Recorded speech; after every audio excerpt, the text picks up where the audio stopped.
កស្រមៀងឆ្អិនមិនស្កប់ចិនដាលុបជ្រៃជ្រួតជ្រៀត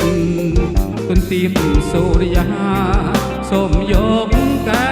សាកក្រោមរុក្ខាស្ដាប់ភ្លេងជីវិតរូបបងខ្វាក់ភ្នែកក្រំបែកទៀតចូលអើយទៀតចូលជួបកៅបណ្ដោលកាតោដងតើលើម៉ែដួងចិត្តលោកកៃលវិញចត់ខ្លាយជាផ្អែមឆិតទឹកមុនអមរិនពីផ្ដិតជូនស្រីក្នុងរាត្រីកា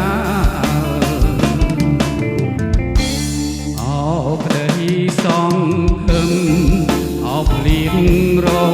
លឹមទីមីតតឹងសូមជួយឈឺឆ្អាលោហិតភាំងក្តីធ្ងន់មិនមែនស្រាលស្រងលើកំរាតែក្រៅសម្រាប់ក្រាបសំពោជ័យកាក់ទុំយំសោកបោកខ្លួនខ្នងបាំងអើយខ្នងបាំងអង្វររំពឹងផ្ញើពីងតាមជ្រឹងហាជ្រែករាត្រីទៅប្រាប់ប្រុសណាចិនដាប្រណីដកយកកា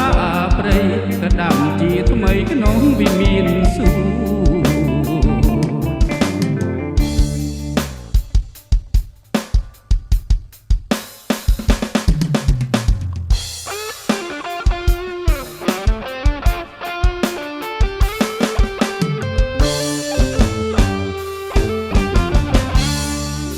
៌ប្តីសងខឹងអោភ្លៀងរលឹមទីមីតតឹងសូមជួយឈឺឆ្អាលោហិតភាំងក្តីធ្ងន់មិនមែនស្រាលស្រងលើកំរាតែក្រៅសម្រាប់ក្រាបសំពោជ័យកាប់ទុំយំសោកបោកខ្លួនខ្នង